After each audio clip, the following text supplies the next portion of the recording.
성경의 가장 기본적인 진리 한 가지는 모든 죄는 반드시 죄값을 치르게 되어 있다.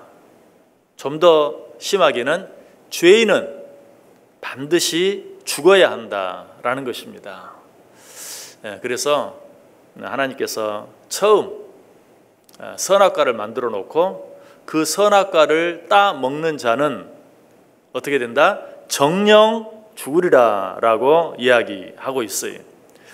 창세기 2장 17절에 나오죠. 선악을 알게 하는 나무의 열매는 먹지 말라. 내가 먹는 날에는 반드시 죽으리라. 에스겔 18장 4절에도 범죄하는 영혼은 죽으리라 라고 말하고 있고요. 로마서 6장 23절에도 죄의 삭은 사망이다 라고 말하고 있어요. 이것이 하나님께서 인간에게 제시한 법입니다. 그렇다면 법적으로 따지면 우리들은 어떻게 돼야 돼요? 반드시 죽어야 돼요. 왜? 우리 모두는 다 죄를 지은 죄인이기 때문에. 이 세상에 죄 없는 자가 하나도 없다. 이 세상에 의인은 없다라고 분명히 말하고 있기 때문에 죄인은 반드시 죽어야 한다면 우리는 반드시 죽어야 돼요. 그런데 하나님께서는 우리를 사랑하셨어요. 우리를 용서해 주시기를 원하셨어요. 그러나 그렇다고 해서 무작정 우리 죄를 용서해 주실 수만도 없어요. 왜? 그럼 하나님이 한 입으로 두 말하는 게 되잖아요. 거짓말 하시는 게 되잖아요. 그래서 하나님께서 어떻게 하셨습니까? 당신의 하나밖에 없는 아들 예수 그리스도를 이 세상에 보내주셔서 우리 죄값을 대신 치르게 하셨어요. 죄값이 뭐예요? 사망이, 죽음이. 하나님께서 당신의 하나밖에 없는 아들로 하여금 우리의 죄값을 대신 치르게 하심으로 죽게 하신 것이, 십자가에 달려 죽게 하셨어요. 그로 말미암아 우리 죄가 용서함 받았어요. 우리가 이 사실은 너무나 잘 알고 있고 이렇게 말은 쉽게 하지만 곰곰이 생각해 보면 사실은 얼른 이해하기가 쉽지 않죠. 비현실적인 것 같고 비논리적인 것 같아요. 그러나 조금 더 생각해 보면 이 사실은 확실히 현실적이고 논리적인 것이, 왜 그런가? 세상에도 분명히 어떤 사람이 다른 사람의 죄를 대신 벌받는, 다른 사람의 죄값을 대신 치르는 그런 법들이 있었어요. 아들이 아버지의 벌을 대신 받기도 하고, 또 종이 주인의 죄값을 대신 치르기도 하고 하는 이런 법들이 역사상에도 분명히 존재했어요. 아니, 그 정도가 아니라 돈으로 죄값을 치르는 방법도 있어요. 지금도 그런 법은 존재하죠. 우리가 흔히 보석금이라고 말합니다. 특별히 우리가 다른 사람에게 빚을 졌을 때, 그때는 내가 꼭 그 빚을 갚지 않아도 다른 사람이 그 빚을 갚아주면 분명히 그 빚의 문제가 해결돼요. 그 빚으로부터 자유롭게 돼요. 이게 현실적인 법이에요. 하물며 내가 지은 어떤 죄를 용서받기 위해서 하나님의 아들 예수 그리스도께서 돌아가 주셨다면 그 죄값은 이미 완전하게 치루어진 것이에요. 나 한 사람의 죄뿐만 아니라 그를 믿는 모든 사람들의 죄가 용서함 받게 되었어요. 여기서 우리는 또 한 번 고개를 갸우뚱할 수도 있죠. 아니, 죽은 사람은 한 사람인데 어떻게 그를 믿는 모든 사람의 죄가 용서받을 수 있는가? 한 사람이 죽었으면 한 사람의 죄를 대신한다면 혹 몰라도 어떻게 그 사람을 믿는 모든 자가, 여러분, 그러나 이것도 우리가 논리적으로 이해할 수 있는 사실이 있죠. 그건 뭡니까? 자, 전쟁이 일어나면 포로가 생기게 되죠. 그 전쟁이 끝나고 나면 포로를 서로 교환합니다. 이때 일반적인 법은 어때요? 한 사람의 포로와 또 다른 한 사람의 포로를 서로 교환하는 것, 이게 맞죠. 그러나 그 두 포로의 계급이 서로 다르다면 다를 수도 있어요. 이쪽에서는 이등병 한 사람이 포로로 잡혀갔는데 저쪽에서는 장군 한 사람이 포로로 잡혀갔어요. 그때 이 포로를 교환할 때 1대1로 교환하지는 않아요. 한 장군을 포로에서 놓아줄 때는 다른 일반 사병 수십 명과, 아니 어쩔 때는 수백 명과 서로 교환할 수도 있는 거예요. 이런 일도 실제로 있어요. 하물며 하늘에 계신 하나님의 아들이 십자가상에서 우리의 모든 죄를 대신하여 죽었다면, 그로 인하여 그를 믿는 모든 자들의 죄값을 사해 주는 것은 왜 불가능하겠는가? 이것이 뭐 추상적으로만 아니라 논리적으로도 현실적으로도 가능하다. 왜? 우리를 위해 죽어주신 분은 누구시라고요? 천지를 창조하신 하나님의 아들. 아니, 우리를 위해 죽어주신 분은 곧 하나님이세요. 하나님이 죽어주신 거예요.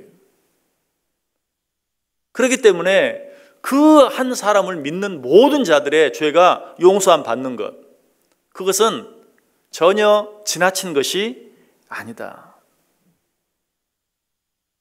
하나님께서는 우리를 용서해 주시기 위해서 하나밖에 없는 자기 아들, 아니 자기 자신을 내어 주셨다. 그로 말미암아 우리의 죄를 용서해 주셨다. 이 사실이 오늘 본문에 기록되어 있는 거예요.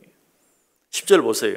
인애와 진리가 같이 만나고, 인애는 뭡니까? 죄를 지은 자라 할지라도 용서해 주는 것, 이게 인애예요. 그러나 진리는 무엇입니까? 죄를 지었으면 반드시 죽어야 되는 것. 이 두 법은 서로 어울릴래 어울릴 수가 없어요. 그러나 누구로 말미암아? 예수 그리스도로 말미암아 인애와 진리가 만났다. 그 다음도 마찬가지죠. 의와 화평이 서로 입맞추었다. 의는 무엇입니까? 옳은 것은 옳은 것, 그른 것은 그른 것. 의는 죄를 지었으면 죄값을 받는 것, 죄를 지었으면 죽는 것, 이것이 의예요. 그러나 화평은 무엇입니까? 죄를 지었음에도 불구하고 사랑으로, 긍휼로 용서해 주는 것, 이게 화평이에요. 이 두 가지는 사실 만날 수가 없어요. 함께 갈 수가 없어요. 그러나 누구로 말미암아? 예수 그리스도로 말미암아 의와 화평이 서로 입맞추었다라고 이야기하고 있어요. 예수 그리스도께서 십자가상에서 우리의 모든 죄를 대신 지심으로 말미암아 인애와 진리가 만나고 의와 화평이 만나게 되었다. 자, 그런데 이 사실 너무나 중요한 사실이지만, 이 사실은 다시 설명할 필요가 없을 만큼 우리가 너무 잘 알고 있는 것이, 우리가 이 사실을 통해서 좀 더 일상적인 은혜도 우리가 함께 생각해 보아야 돼요. 그것이 무엇인가? 예수 그리스도 안에 있는 자들에게는 서로 어울릴 수 없고 조화될 수 없는 일들이 서로 어울리게 되고 조화를 이루게 된다라는 사실이, 이 사실을 가장 잘 말씀해 주는 성경 구절이 있다면 로마서 8장 28절, 하나님을 사랑하는 자, 곧 그 뜻대로 부르심을 입은 자들에게는 모든 일이 합력하여 선을 이룬다. 자, 이 모든 일 속에는 서로 어울릴 수 없는 일들이 많이 있어요. 다시 말하면 내가 좋아하는 일과 싫어하는 일, 내게 기쁨이 되는 일과 슬픔이 되는 일, 좋은 일과 나쁜 일 등등 서로 어울릴 수 없는, 함께 할 수 없는 여러 가지 많은 일들이 있어요. 그러나 하나님을 사랑하는 자, 곧 그 뜻대로 부르심을 입은 자, 누굽니까? 예수 그리스도를 믿는 자, 이런 자들에게는 서로 함께 할 수 없는 이 일들이 서로 함께 하게 된다. 서로 어울리게 된다. 조화를 이루게 된다. 다시 말해서 지금은 너무 힘들고 너무 어려운, 지금은 내게 슬픔밖에 되지 않는 그 모든 일들이 어떻게 변하여 기쁜 일이 될 수도 있고 감사한 일이 될 수도 있고 좋은 일이 될 수도 있다. 이것이 성경이 우리에게 가르쳐주는 또 한 가지 사실이에요. 예수 그리스도로 말미암아 죄로 죽을 수밖에 없는 자들이 영원한 생명을 얻게 되는 것처럼, 예수 그리스도로 말미암아 내게 있어서는 안 될 너무나 힘들고 어려운 그런 일들이 변하여 기쁜 일, 감사한 일, 좋은 일, 축복된 일, 얼마든지 이런 일들로 바뀌어질 수 있다, 변할 수 있다라고 말하고 있어요.